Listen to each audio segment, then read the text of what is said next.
Thanks for choosing KUTV to inform you tonight. This is the 14th day of May, the year 2024. Indeed, it's a day that we have much and more, and we are continuing to monitor the latest development across the country and beyond the borders. And of course, we'll be keeping you up to date. Key in focus is the latest happening as far as the finance bill of 2024 is concerned. Remember, this has evoked some sort of reaction among Kenyans, and it is a discussion that we'll be having later on in this broadcast. And of course, we have much and many more, but here is what to expect.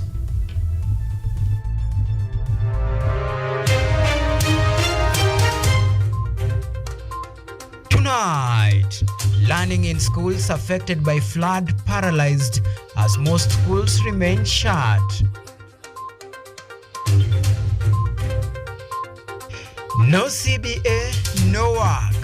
Clinical officers want the government to honor collective bargaining agreement or else strike on.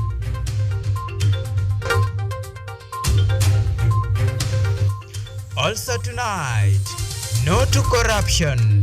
Ruto urges newly sworn-in judges to serve with integrity and maintain professionalism.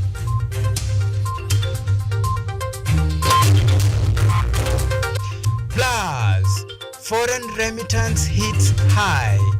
Money sent by Kenyans living and working abroad rise to 21.3%.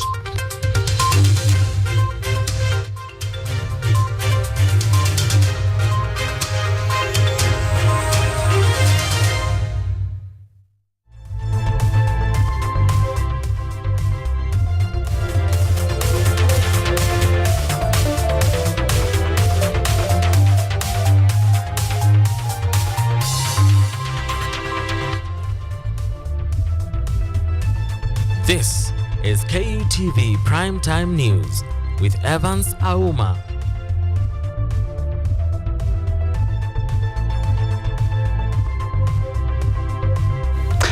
That's right, it is takeoff time. My co-pilot tonight is Lucy Kiarie. Remember, you can follow our broadcast on all of our social media platforms. We are coming to you live on YouTube at KUTV News. You can tweet me on X at Auma Evans.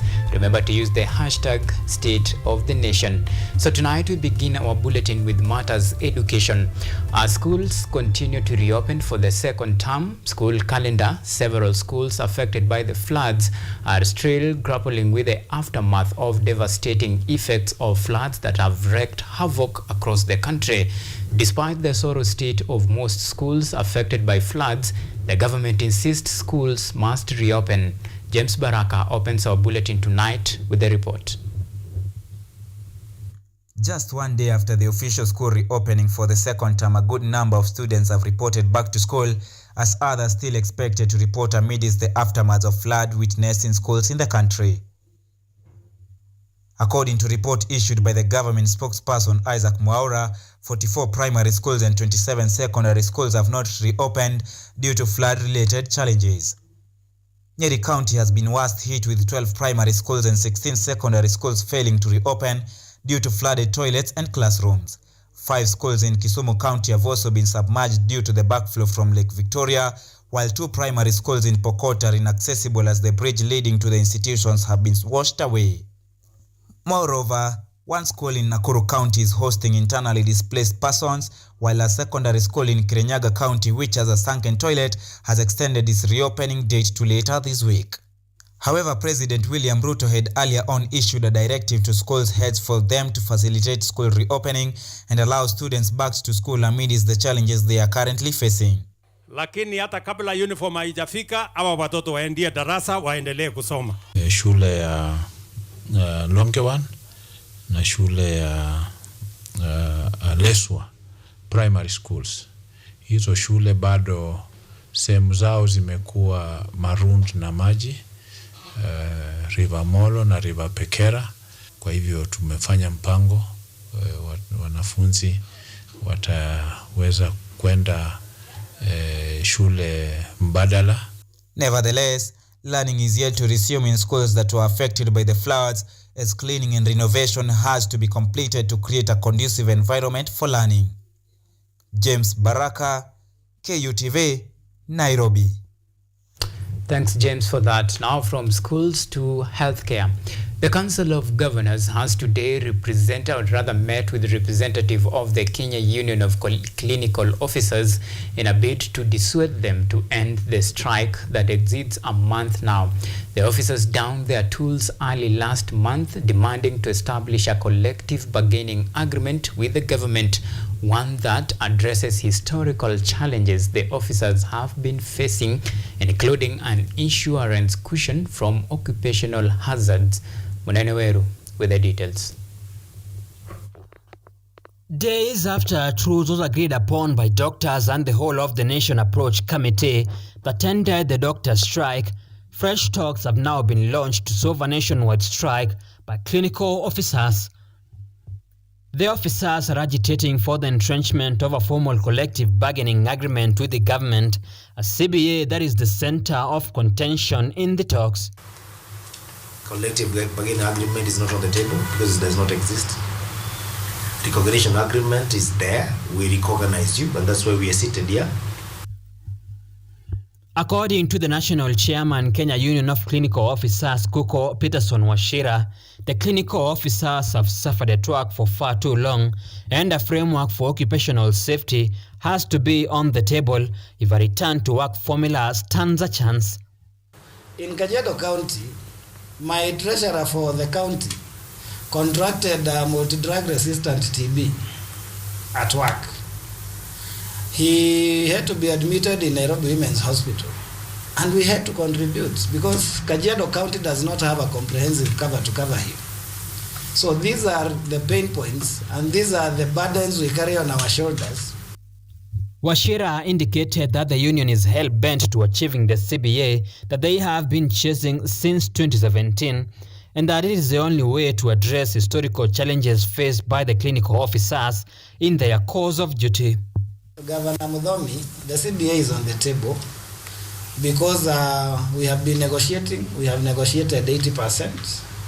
What is remaining is about 80%. It's not actually something that can even take us more than 2. At the helm of the mediation talks is Nyeri Governor Mutahi Kahiga, the Council of Governor Labour Committee chairman, who assured the clinical officers of something out of the talks only if both parties are ready to compromise. Negotiations today and the end by today. So this is a process that will be a give and take, where we give, where you take, where you give, we take. But at the end of it all, let us be guided by what Wazungu said, the end justifies the means. Days ago, a return to work formula was arrived at to end the doctor's strike. However, the health crisis is yet to be solved. At the Meru Teaching and Referral Hospital, elective surgeries have been suspended indefinitely following the ongoing strike by clinical officers. Muneneweru, KUTV. And President William Ruto has urged the newly sworn-in High Court judges to serve with integrity and maintain the professionalism. As Anyango Sylvia explains in the following report, the head of state expressed his commitment to supporting the independence of the judiciary for the effective and efficient delivery of justice in the country. At State House, Nairobi, during the swearing-in of 20 new judges of the High Court of Kenya and the conferment of the rank of Senior Counsel to Advocates, President William Ruto, while addressing his congratulatory message to the new appointees, called on them to serve the people of Kenya with integrity, professionalism, and reject any form of corruption. I encourage you to commit yourselves to serving the people with integrity and professionalism and to reject corruption in all its manifestations. Corruption, even the slightest hint of it, irreversibly compromises the authority and effectiveness of our courts and all our institutions.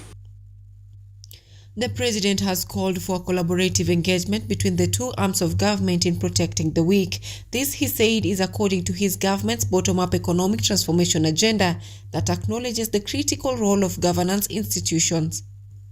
Let us strive to appreciate and support each other's work without compromising constitutional principles. Ultimately, our collective legacy will not be evaluated by how stubborn, combative, or disagreeable we were, but by our contribution to improving the lives of our people and advancing our nation towards prosperity. The head of state expressed the government's commitment of supporting the judiciary by allocating resources to contribute to the judiciary's infrastructure development, including construction of courts, staff recruitment, and capacity building for law enforcement agencies. An effective executive, a progressive legislature, an open civil society, and a vigilant media are not mutually exclusive. Instead, they share a mandate to serve the people and should facilitate each other's efforts. The executive and the judiciary have in the past experienced differences, especially concerning the implementation of the affordable housing project. The court had ruled that the project is unconstitutional and halted the collection of the housing levy. It is now the president's call for all arms of government to work in collaboration according to the constitution. Anyango Sylvia, KUTV. Meanwhile, at the port of Mombasa, Interior Cabinet Secretary Professor Kithure Kindiki received, inspected and commissioned a new lot of modern, high-capacity armored personnel carrier meant to boost the country's capability in frontline operation. Kindiki noted that the government is on a 37 billion 5-year police equipment modernization program to equip, protect, and minimize the exposure of our frontline security personnel in the face, or rather in line of service. This is in the bid to increase efficiency of security operation and missions.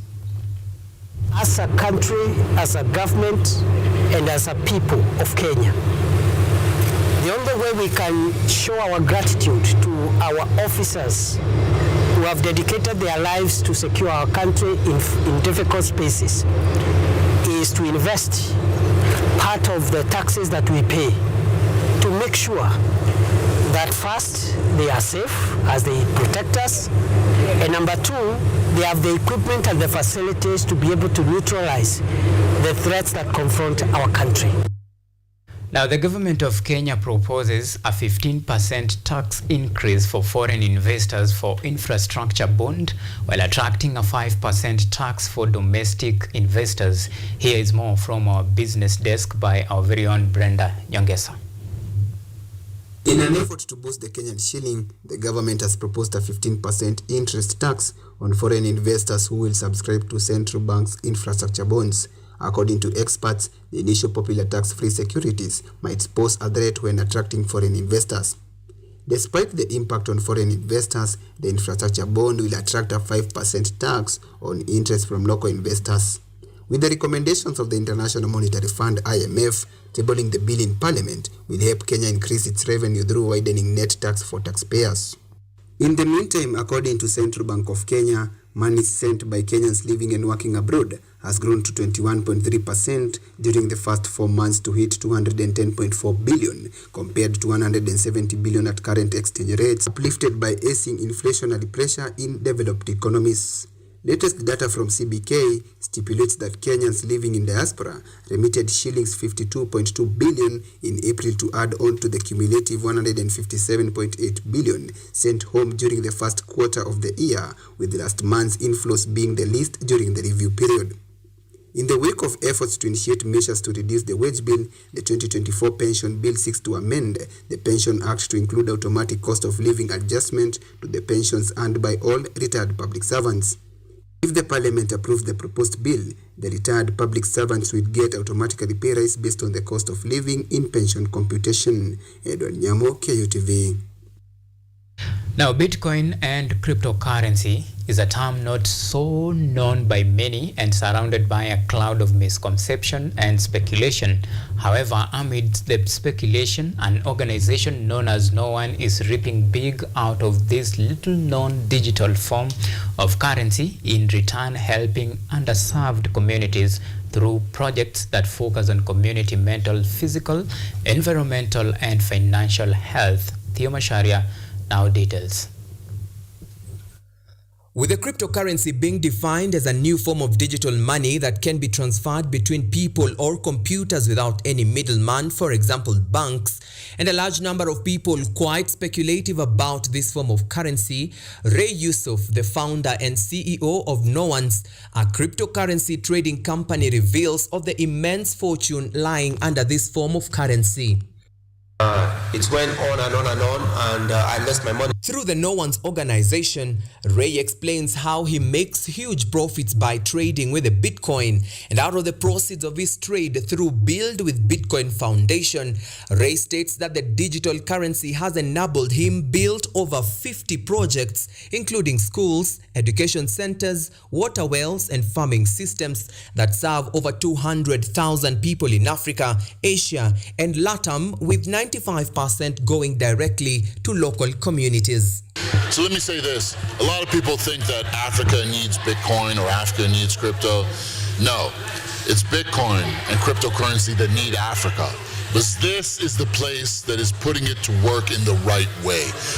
Built with Bitcoin Foundation is a non-for-profit. I started about 7 years ago. I had a crazy mission to build 100 schools. And we actually built 13 schools already around the world using Bitcoin and cryptocurrency. We built 2 schools here in Kenya, in Machakos County.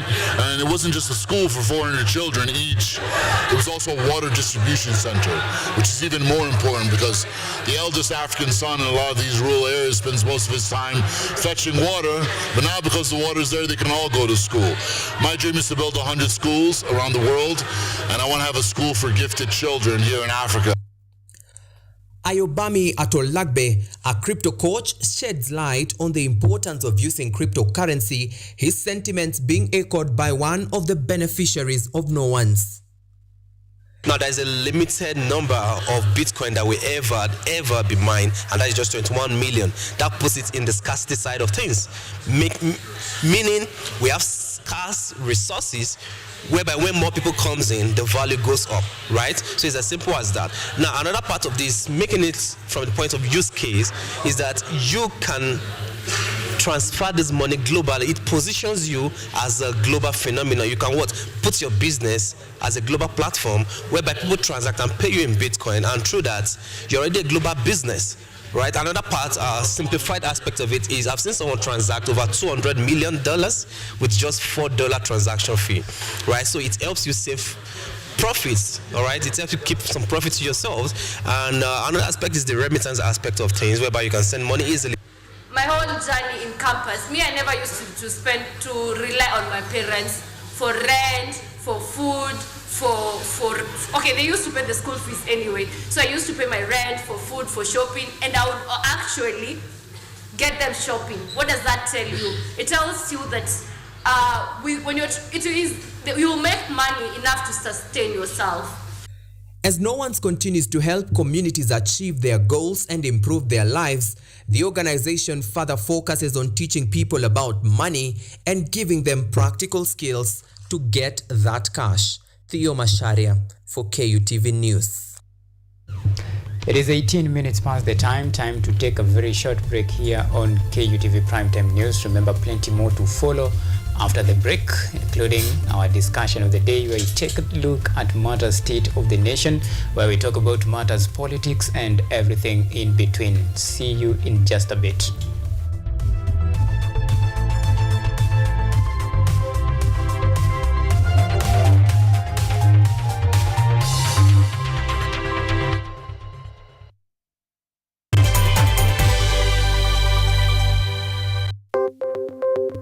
Maelfu na maelfu ya wahamiaji wakiwa na watoto kutoka nchi za Amerika ya Kati wanaendelea kuwasili kwenye mpaka kati ya Marekani na Mexico. But folks, I'm going.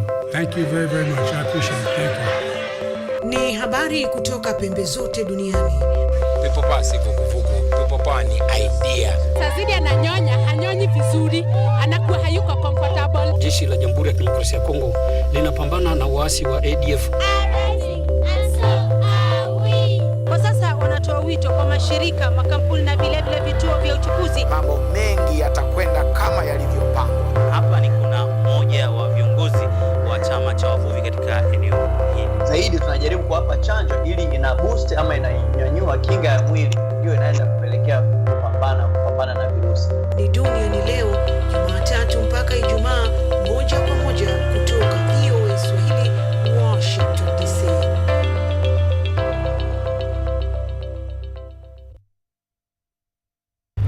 From the hospital corridors, we bring you experts to discuss issues affecting your health, from diet to mental health.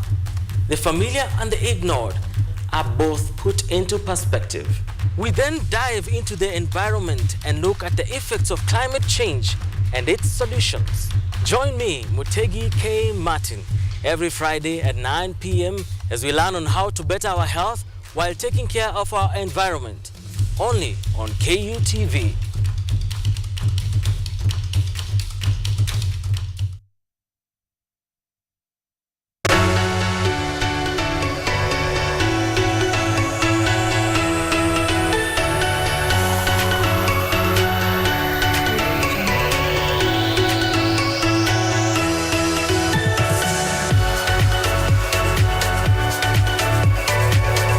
Get ready to kickstart your day with the most exciting morning show around.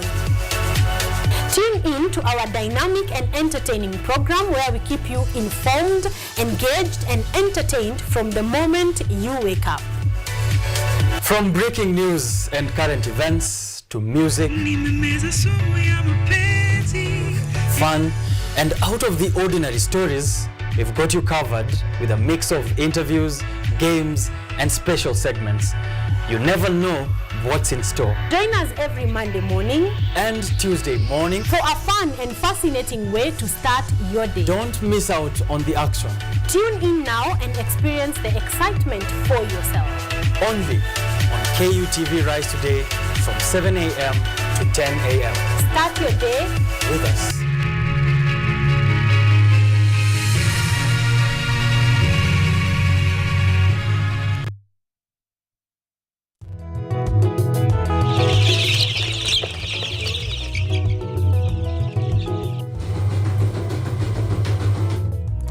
Kaunti maarufu kwa kuzalisha maziwa na ukuzaji wa majani chai.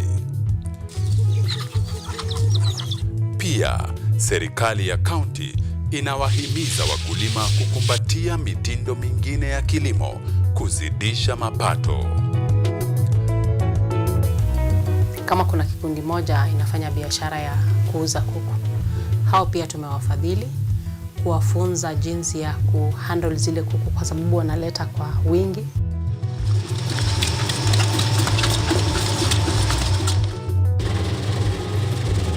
Haya yote tunakuletea katika Boresha Kilimo, toleo la kaunti ya Bomet. Kilimo ni nguzo kubwa kwa ujenzi wa taifa.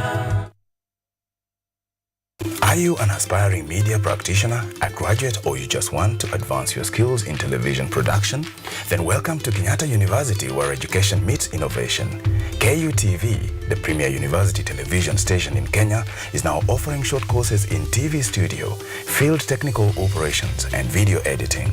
Through these courses, you will acquire hands-on skills on camera operations, media production, lighting techniques, audio-visual editing, and sound and visual control, and how to operate key equipment in modern TV control room. Enroll today at KUTV and discover your full potential in cutting-edge TV broadcasting. Graduates of these courses will receive professional certificates. For more information, visit our offices at KUTV Studios or call us on 020-870-4252 or 020-870-4255 or SMS us on 0739-110-544. KUTV, a new experience.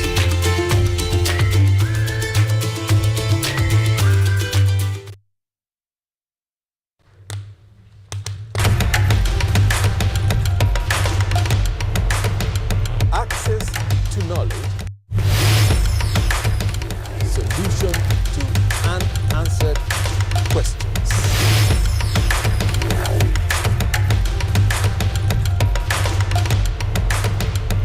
Guidelines to pursuing your rights and repossessing your property, intellectual or material.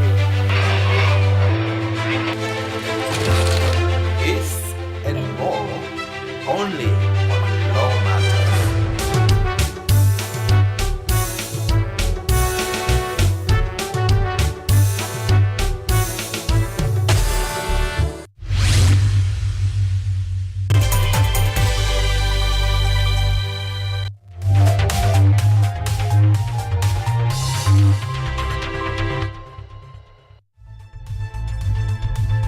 You are watching KUTV Primetime News with Auma Evans.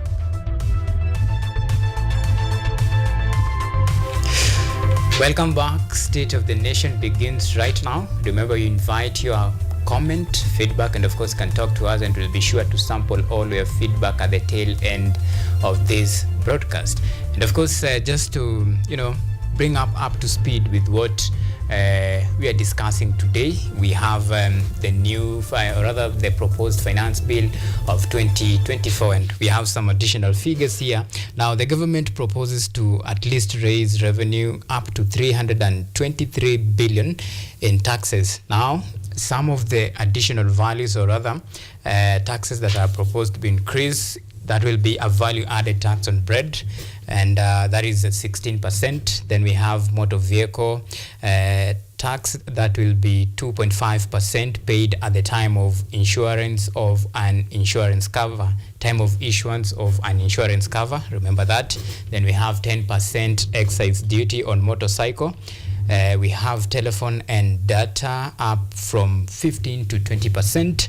Then we have money transfer services from 15 to 20%. Those are some of the additional taxes that, should this finance bill of 2024 see the light of the day, then Kenyans will have to, bear with those increases in tax just to fund government operation. Then we have other taxes like betting, gaming, and of course lottery that has been proposed, an increase of from 12.5% to 20%. Then we have digital space that still Kenyans, should this see the light of the day, will have to cater for that. And this is the discussion that we are having today. And of course, you're talking about matters state of the nation, where you talk matters politics and everything in between, things that concerns you, the common citizen. And of course, to help us unpack this is one and only Kennedy Ondiek. This is the UDA Nyanza coordinator and of course political commentator. Thank you so much, Mr. Ondiek, for making time. Thank you so much, my brother.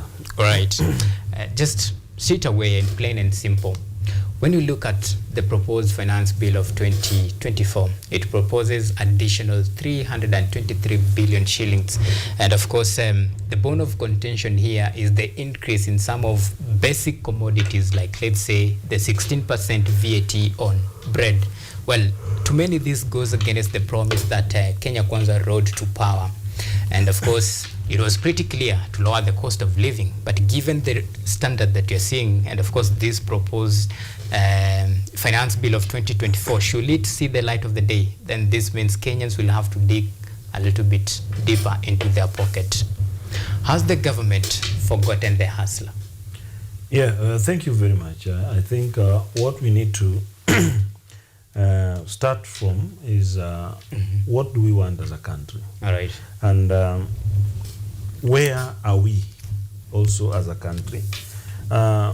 We first of all, I want to unpack for our viewers the whole concept of finance bill, because okay, you see, we are discussing, in fact I've been in different channels and I'm going to be in many others, trying to explain or maybe let people know that number one, this finance bill is not yet operational. Right. It is a bill.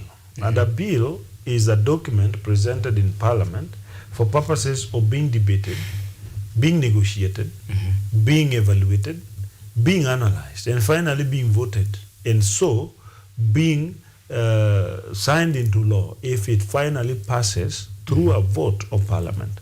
So as we speak, there is no tax which has been imposed on anything as we speak. Okay. It should be known from the onset, or else whatever we may discuss may make no sense. Once Chinua Achebe wrote in his book, A Man of the People, that I have to admit this from the onset, or else the story I'm going to make, I'm going to say will make no sense.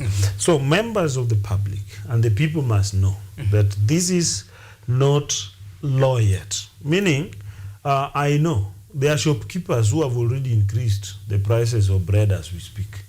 They are in the villages. In fact, thieves are in the villages. Shops, I'm aware that there are shops which have increased the prices of bread already because they have heard that there is tax which is going to be put on bread. This one is a proposal which should take effect in case it is passed into law. It can only take effect by June. So it has not started. A bill is a proposal sent to Parliament, either by private individual or from the government, where we have private sponsored bill or government bill. Finance bill is a government bill, which is a proposal of government on how to raise revenue. We know that we are above 3 trillion budget of Kenya, and I'm sure the 2024-2025 appropriation bill that is going to be the budget is going to be more than 3.5 trillion. The government must prepare in advance how to go and cover the variance, because you see, when we have value A being the budget, what we are expecting to get, that is now the overall budget. But in this overall budget, we are going to have the sources of income. And as we speak, the sources of income that the government has may not be enough to take care of the overall budget, creating what is called a variance. So this variance must be found from a finance bill that is going to define different types of taxes which are supposed to be imposed on different activities and commodities which are either imported or produced locally, so that the government can raise revenue. Now, the duty of the state is to collect taxes, because that is where they get revenue to sustain all the activities. Kenyans at different levels of economy and employment want increase in salaries. They want timely payment of salaries and the rest. The government can only do that if they raise revenue. And so, finance bill has been proposed by the cabinet, by the treasury. The treasury proposes it, sends it to, then it is taken to the cabinet.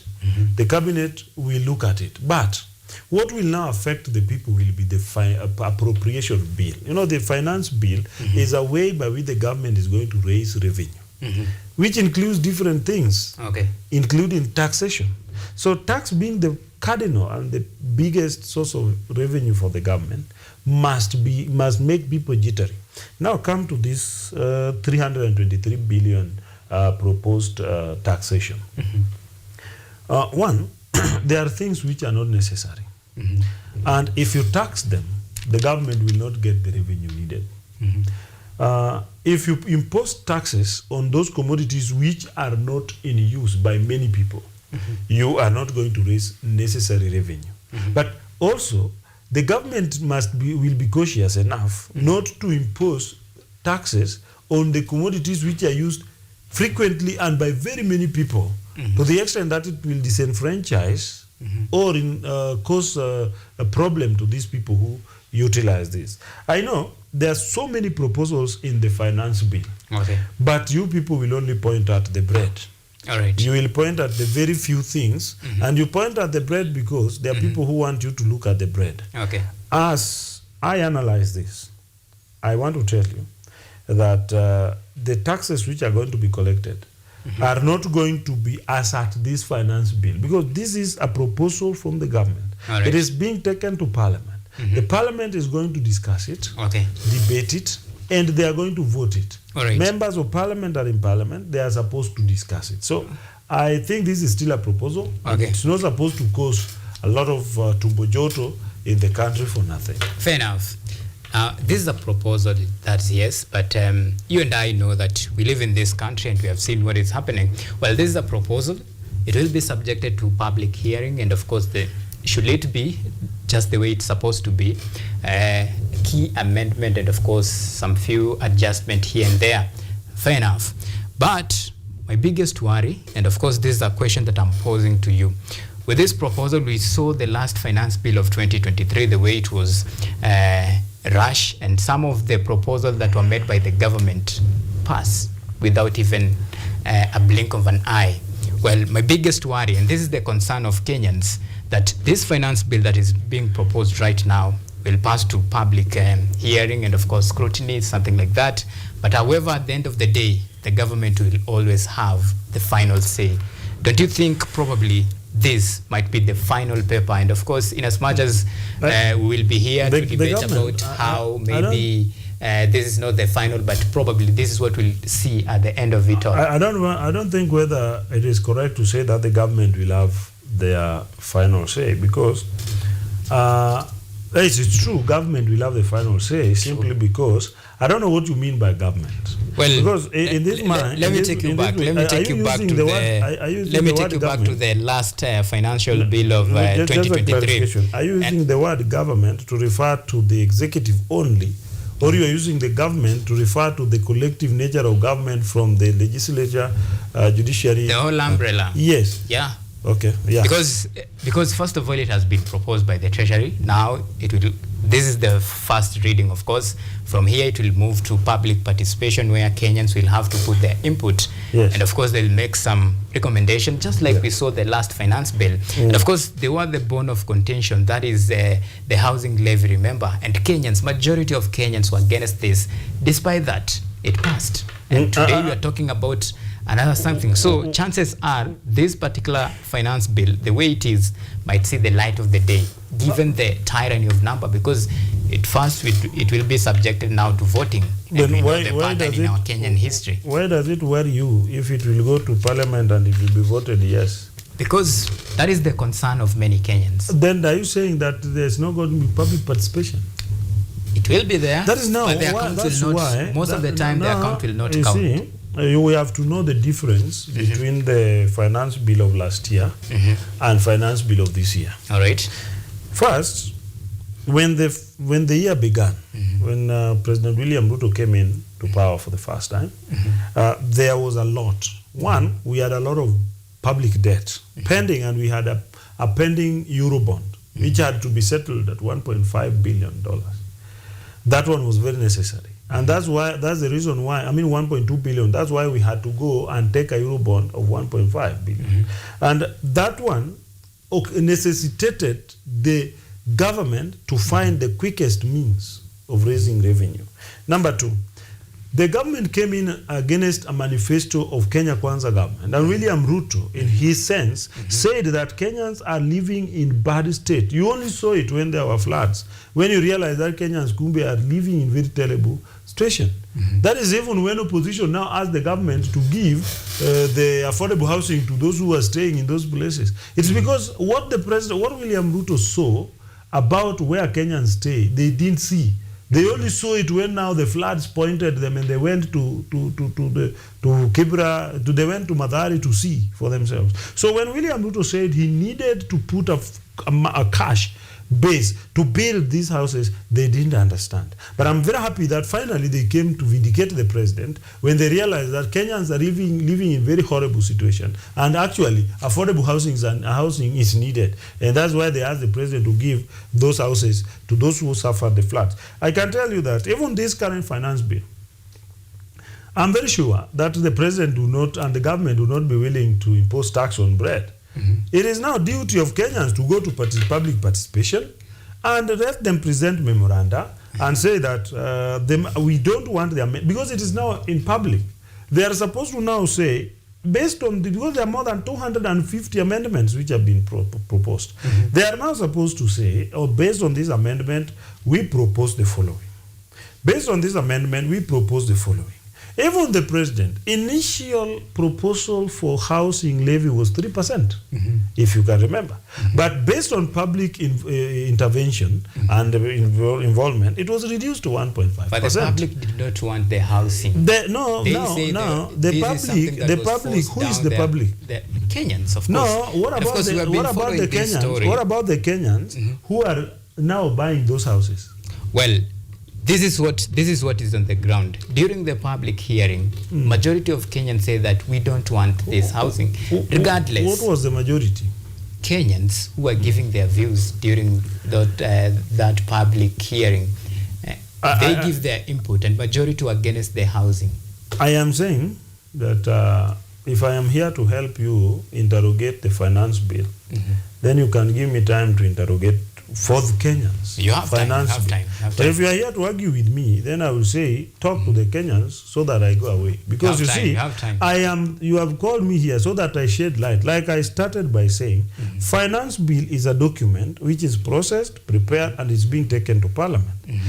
If there is a problem with the old finance bill, I've already explained to you the circumstances under which we went through with that finance bill. And when we talked about housing levy, it was reduced from 3% to 1.5% because of public participation. But the president and the government could not do away with it. And that's why it was left at 1.5%. So that these Kenyans who don't have good houses can access those houses. And that's why I'm saying the president has been vindicated. When the opposition leaders went to Mathare and they saw Kenyans suffering, and they even say now, those affordable housing ziko wapi, zipeane kwa hawa watu. They asked it. So that one tells you how important affordable housing was. And the president is very straight that he's going to continue with that affordable housing program up to the end of his term. Because Kenyans need good housing. Now, Kenyans have been put to task that there is taxation which is going to be put on bread. I want to see memoranda being written by Kenyans, because it is going to be toward public participation. So the president or the government will have a task of convincing Kenyans why they need that 16% on bread.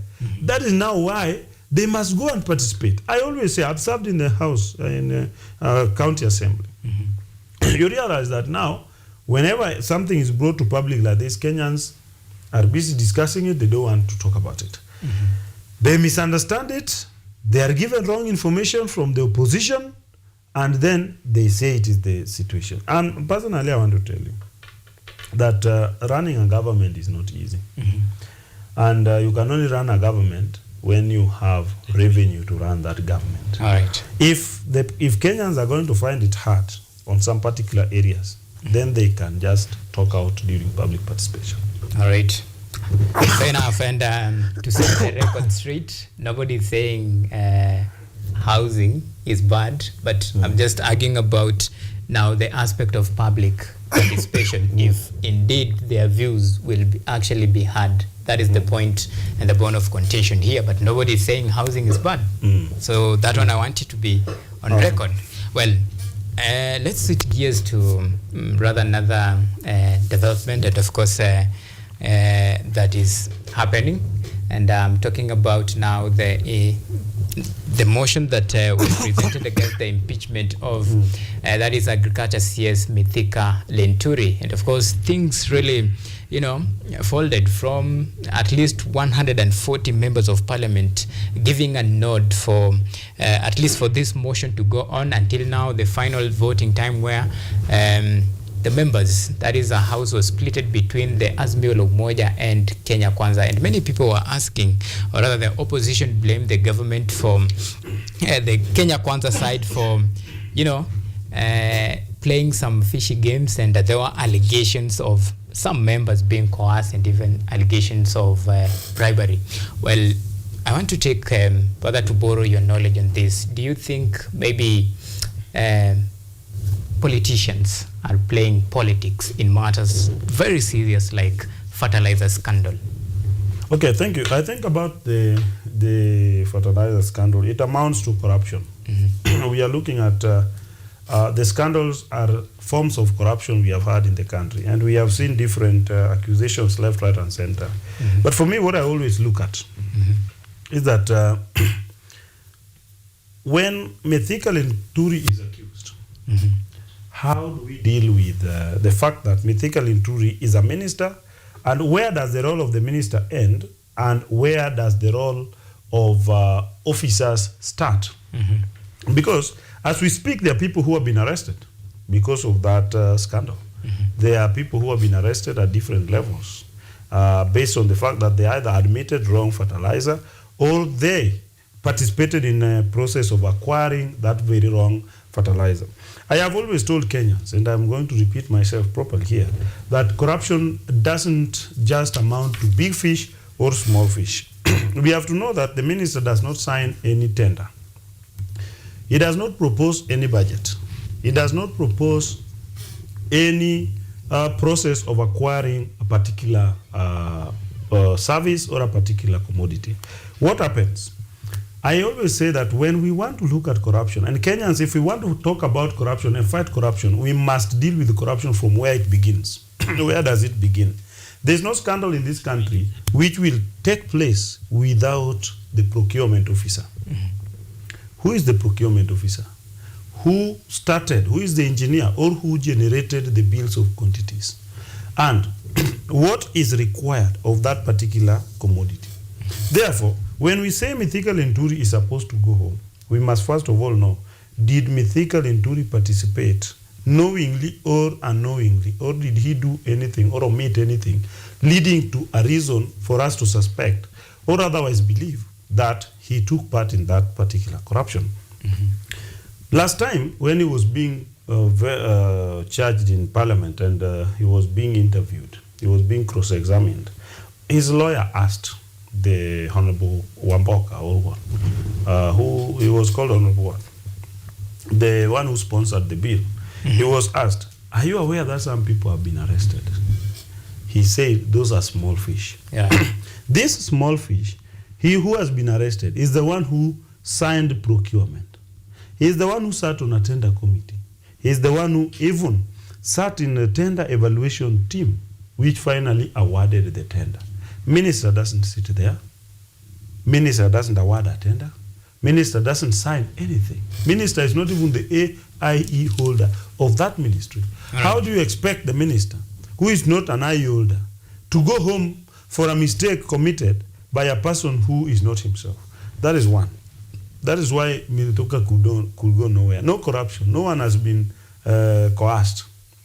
Number two, if there's evidence of corruption, then the committee would have been informed. Committee was informed on a lot of rumors. You also watched the process of Parliament, because our Parliament is a public thing. You watched it. When the person, the honorable member who brought the motion was being asked questions, he was not willing to answer them. He was willing to bring propaganda. He was willing to bring rumors. He was being asked, in that particular tender, was it quoted as tender for supply and delivery of fake fertilizer? He could not answer that because he was accused of supply of fake fertilizer. Let us look at things from the angle they actually fall. And finally, members of parliament are elected by Kenyans. All right. If they made a decision like that, they represented the interest of Kenyans. I cannot judge. I don't sit in parliament. All right. Well, there is a question now, the process and the manner at which these proceedings took place. Some argue this took like the judicial some sort of process. Do you think maybe was this a setup, a judicial some sort of mechanism in place for this particular impeachment motion, or should they have expected something else? Maybe the 11-member committee going to the ground and investigating this to give Kenyans concrete information and verdict at the end of the day, because somebody has to take responsibility, and the ball lies at the doorstep of the ministry or Minister of Agriculture. Let me tell you. First, Parliament is a quasi-judicial body. Meaning, if it's a quasi-judicial body, a committee of Parliament has right to summon witnesses and has right to hear any such matters brought before them in relation to any area of their jurisdiction. If a minister has been challenged to Parliament in a way of being indicted into Parliament so that he can defend, he has to appear and defend himself. In fact, the reason why most governors, when they are impeached, they go to court and their cases are dropped and they go back to office is because if the law was not followed, he who alleges has a duty to prove. Okay. If you present a matter that Linturi has involved himself in corruption amounting to delivery and supply of fake fertilizers, you must prove it. And you can only prove it in a quasi-judicial process, which is Committee of Parliament.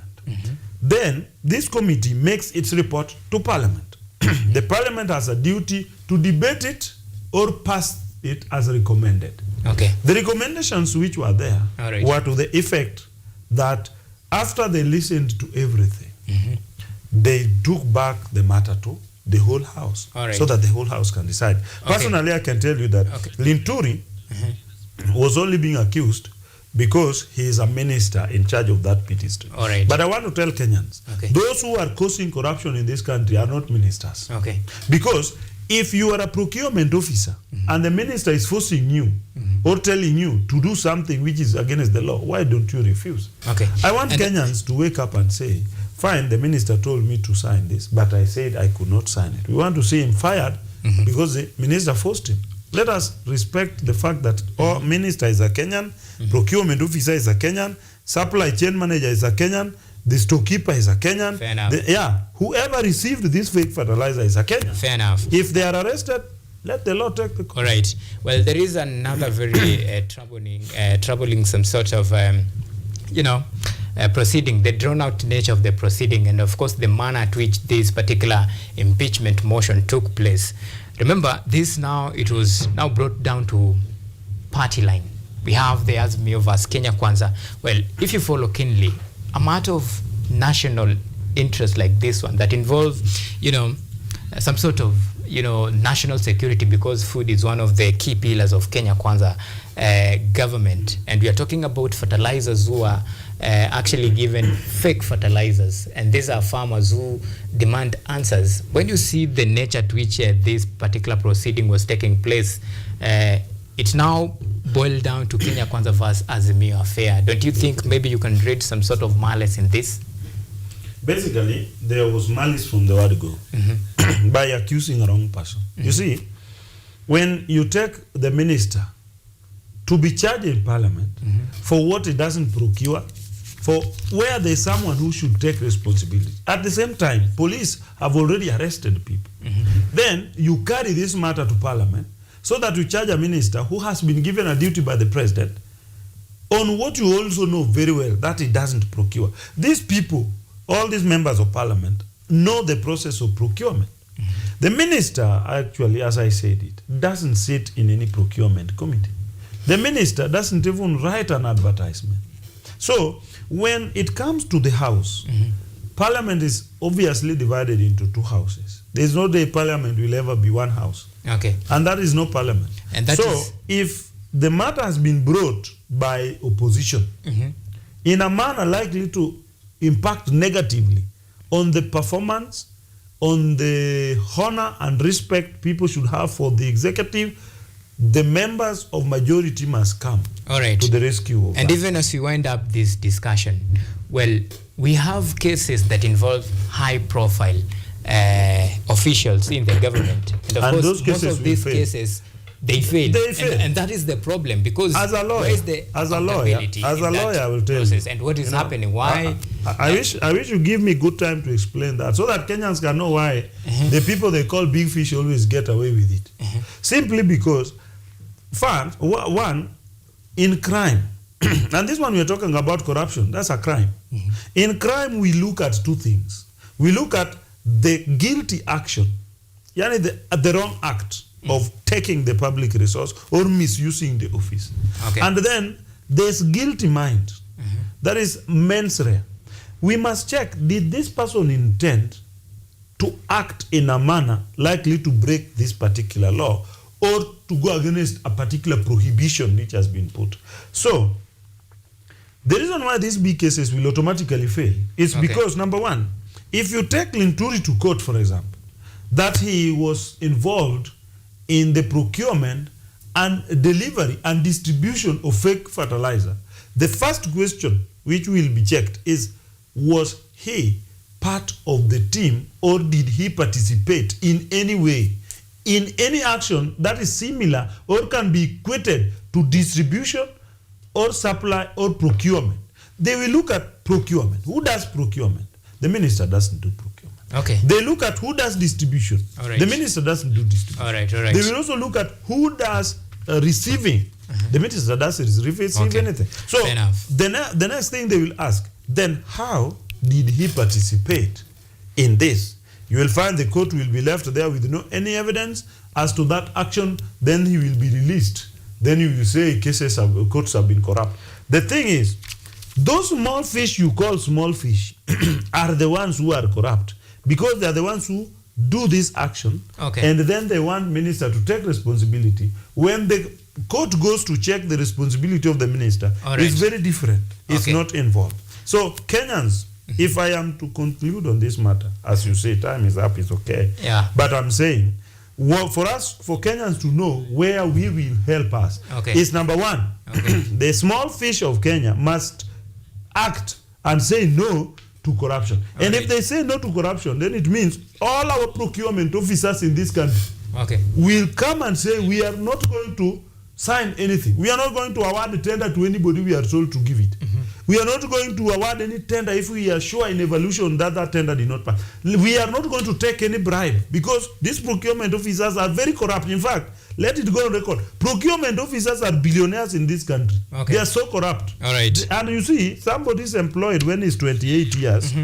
He wants to be a procurement officer up to 60 years. All right. This is a professional thief. You want to charge a minister who came there 1 year and is going to leave after 5 years. Then you say that is a big fish. The worst fish is this small fish who is corrupt and is allowing the big fish to steal. Thank you. Well, and even as you trade the accusation to now the small fish, well, if you run a ministry, like let's say Ministry of Agriculture, and of course recently we had Ministry of, back then it was Trade, CS, that is Moses Kuria, who was implicated in the You will scandal, implicate these big in the people. oil scandal. And this is the question, Mr. Ndiek. Well, at the end of the day, accountability now lies from the higher power. While all these are happening under your watch, then what does it mean about you as the accounting? I'm telling you, my friend. I'm telling you, my friend. People are even accusing the government of Ruto of being corrupt. They say corruption. I'm telling you, there's nothing happens under anybody's watch. Kilam Kenya has been given responsibility. One is given responsibility to be a minister. Another one, who is another Kenyan, is also given a ministry to be in charge of disposition of contracts. There is no corruption in this country which is done by a minister. Never. Even in this your institution, the CEO of this institution is the vice chancellor, for example, Kenyatta University. Yes. But that vice chancellor does not sign a contract for supply of chicken in the kitchen. He doesn't sign that. There's somebody who signs that. So the problem which Kenyans have, they want to quickly say there's corruption in a ministry and they want a minister to be charged. Let individuals who are responsible. That's why Moses Kuria. Where could you get Moses Kuria? That's why many governors are not being arrested, because they are billionaires, yes, they have stolen the money, yes, but they did not steal. You will not find them having stolen. Somebody has facilitated their stealing by awarding a tender to a contractor who will not deliver, or accepting to pay a voucher which has not been done. So a road has not been constructed, and a procurement officer who evaluates this allows that voucher to pass through, and then you ask the minister, why is he having billions? So the people who must help Kenyans, and if you allow me, don't stop me. I want people who must help Kenyans. The people who must help Kenyans are only 3 people. One person is a procurement officer. In this country, at whichever institution, at whichever level, procurement officers must first of all accept to help Kenyans by stopping corruption. Number 2, accountants must help Kenyans by not paying vouchers of jobs and activities which have not been done. Let them not pay so that Kenyans cannot have roads built on air and they are paid for. And finally, auditors in this country must audit properly, so that if you go to an audit, or if you go to audit an institution, get the mistake there, write it correctly. Don't go with the head of that institution to the toilet and then you come back and then you cover it. It is being covered. The auditors cover, accountants pay wrong things, and the procurement officers award wrong tenders. These are the 3 people who must stop their mistakes, so that Kenyans can be free from corruption. Or else we are going to talk about corruption. You will be dead when you have talked about corruption. Somebody will be born talking about corruption and will die again. It will be corruption of centuries, because Kenyans are looking for opportunity not to serve but to be corrupt. Thank you. Thank you. Well, that is Mr. Ndiek. That is Kennedy Ndiek. South Nyanza UDA coordinator and of course political commentator. Asante sana for making time, and of course that is all the time we had for you this particular evening. Many thanks for the men and women behind the scene and all those who made this production a success. Until next time, do have a lovely night and God bless Kenya.